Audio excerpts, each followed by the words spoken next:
At 2:47 a.m., the secure phone buzzed in the Oval Office, slicing through the suffocating silence of Washington.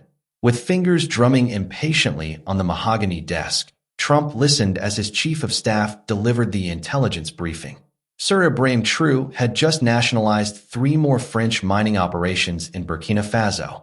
A palpable tension filled the room, shadows dancing across the presidential seal. Outside, rain pelted the bulletproof windows like some grim omen. Trump's jaw clenched as he processed what this meant for American corporate interests. This African upstart actually believes he can challenge the established order. With surgical precision, the machinery of international law was set into motion within hours. Through the night, the Department of Justice worked, crafting charges of economic terrorism and destabilizing democratic institutions. In dimly lit conference rooms, legal experts huddled, their faces lit by laptop screens. The warrant was designed to completely isolate Traoré from the international community. Trump's voice echoed during the secure video conference. "I want him in chains within 72 hours. The order reverberated across embassy networks on 3 continents.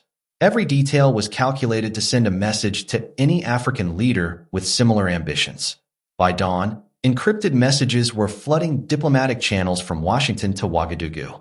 Immediate instructions to coordinate with Interpol were received by the American embassy in Burkina Faso. French intelligence agencies, still smarting from their mining losses, eagerly offered logistical support.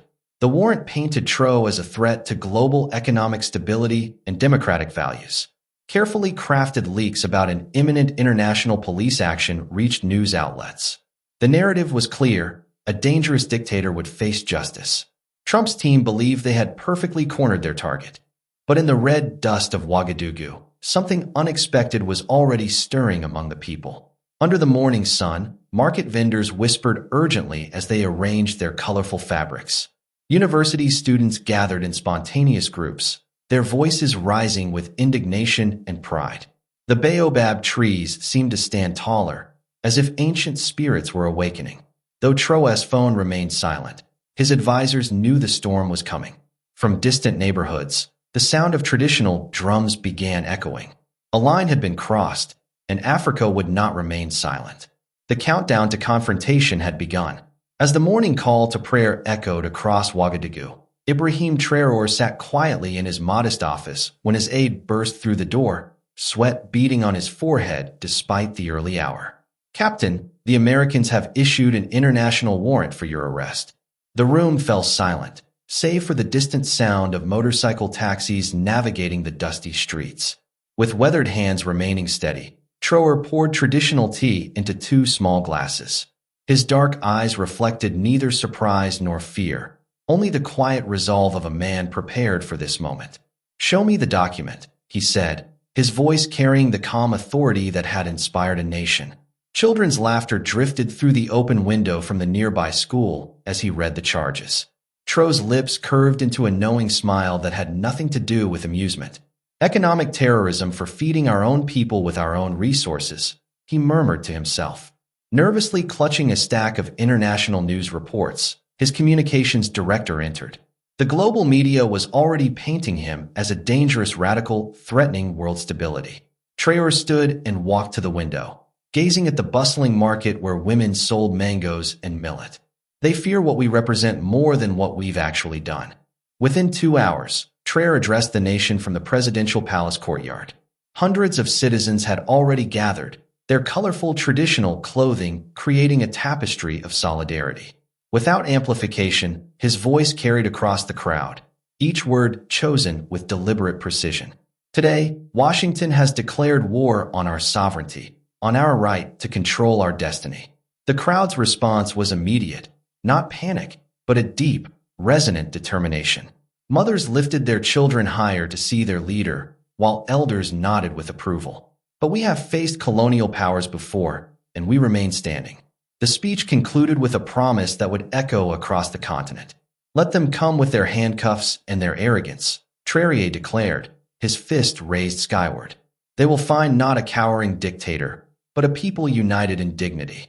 The crowd erupted in ululations and applause that could be heard blocks away. Within minutes, social media exploded with videos of the defiant speech. By sunset, our stand with Traoré was trending in 12 languages across 4 continents. The gauntlet had been thrown, and Africa was watching. President Xi Jinping's secure phone rang at precisely 6 a.m. Beijing time, interrupting his morning Tai Chi routine.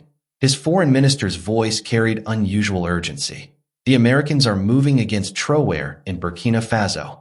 She paused mid-movement, his mind immediately calculating the geopolitical implications for China's Belt and Road investments. The morning mist over Zhongnanhai seemed to thicken as he processed this unexpected development. Summoned the African Union ambassadors immediately, he commanded, his tone betraying no emotion. Within hours, Chinese diplomatic machinery was mobilizing across 3 continents.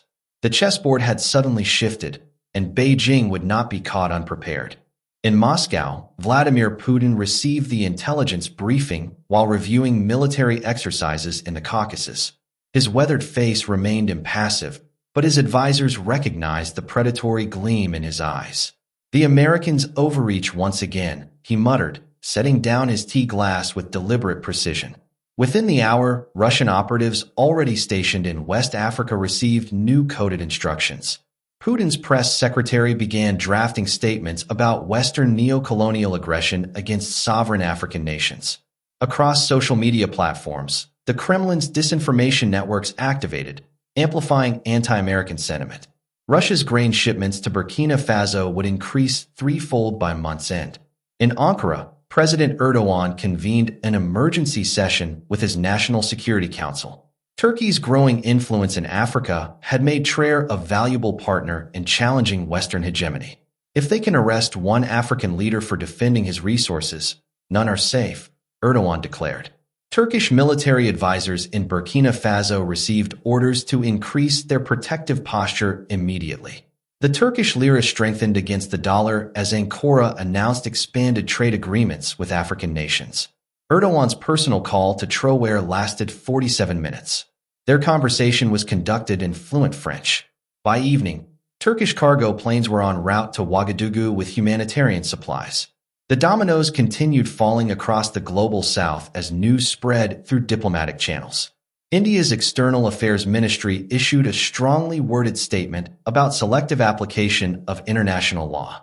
Brazil's president called an emergency BRICS meeting to discuss coordinated responses to American overreach. Even traditional U.S. allies in the Gulf began questioning the precedent this arrest warrant might set. The Iranian Foreign Ministry gleefully announced increased oil cooperation with African nations facing Western pressure.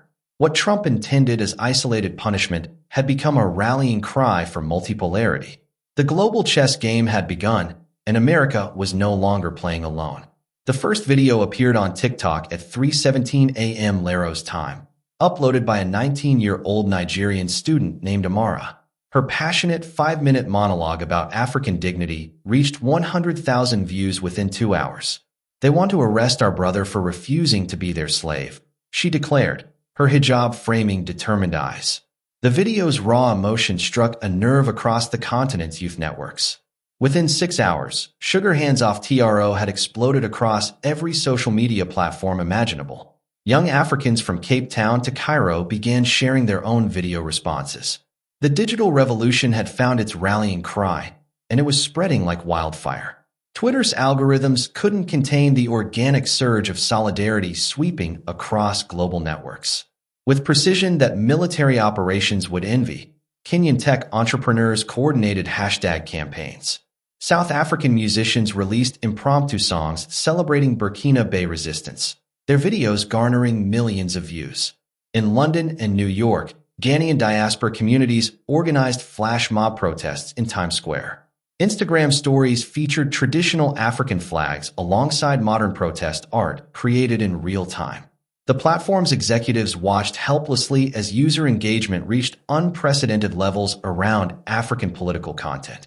Even celebrity influencers began posting solidarity messages, amplifying the movement's reach exponentially. Professional Western media outlets scrambled to control the narrative as grassroots content overwhelmed their carefully crafted stories. BBC and CNN found their comment sections flooded with articulate African voices challenging every biased headline. Across the Sahel, University students created viral educational threads explaining the historical context of resource extraction. Ethiopian programmers developed secure communication apps specifically for organizing continental resistance movements. The generation that had grown up with smartphones refused to let legacy media define their leaders. French television stations watched their viewership plummet as young Africans created their own news networks. The information war was shifting decisively toward authentic African voices. By sunset in Dakar, the hashtag had been translated into 23 African languages and dialects. In Mali, elderly griots began incorporating Traoré's name into traditional praise songs, with videos spreading rapidly through WhatsApp groups. Moroccan artists created powerful digital murals depicting Trump's overreach as a new form of colonialism. The movement transcended political boundaries, uniting Africa's diverse peoples around shared experiences of Western interference. With military precision, tech-savvy youth coordinated protest schedules across multiple time zones. Silicon Valley executives realized they were witnessing something unprecedented: Africa's digital awakening as a unified political force. The continent's youth had found their voice, and the world was finally listening. The emergency meeting convened at 4 a.m. in Dubai's gleaming financial district, far from prying Western eyes. Representatives from 7 African nations sat around a mahogany table, their laptops displaying real-time commodity prices. "Gentlemen, the time for economic sovereignty has arrived," declared Ghana's finance minister, his voice cutting through the air-conditioned silence. Nigeria's oil minister nodded gravely, pulling up charts showing global petroleum dependencies. The room's tension was palpable as they discussed weaponizing Africa's natural wealth for the first time. Outside, the Persian Gulf sparkled in the pre-dawn darkness, reflecting the gravity of their historic decision. Within hours, the global economy would feel the tremors of their coordinated response. By 6 a.m. Greenwich Mean Time, cobalt prices had spiked 23% as the Democratic Republic of Congo announced temporary export restrictions. Tesla's stock began bleeding value as investors realized the implications for electric vehicle production. At all major ports, lithium shipments from Zimbabwe mysteriously encountered technical delays simultaneously. Convenient maintenance issues at South Africa's platinum mines affected global automotive manufacturing. The London Metal Exchange erupted in chaos as traders frantically called their African contacts for clarification. American tech giants watched helplessly as their supply chains faced unprecedented disruption. The continent that had been exploited for centuries was finally using its leverage strategically. French energy companies scrambled as uranium supplies from Niger encountered bureaucratic complications at customs checkpoints. Germany's industrial sector faced immediate shortages of rare earth minerals essential for renewable energy technology. Due to their diplomatic support, Chinese manufacturers, immune to the sanctions, began receiving preferential access to African resources. The dollar weakened against major currencies as global markets realized America's vulnerability to African economic retaliation.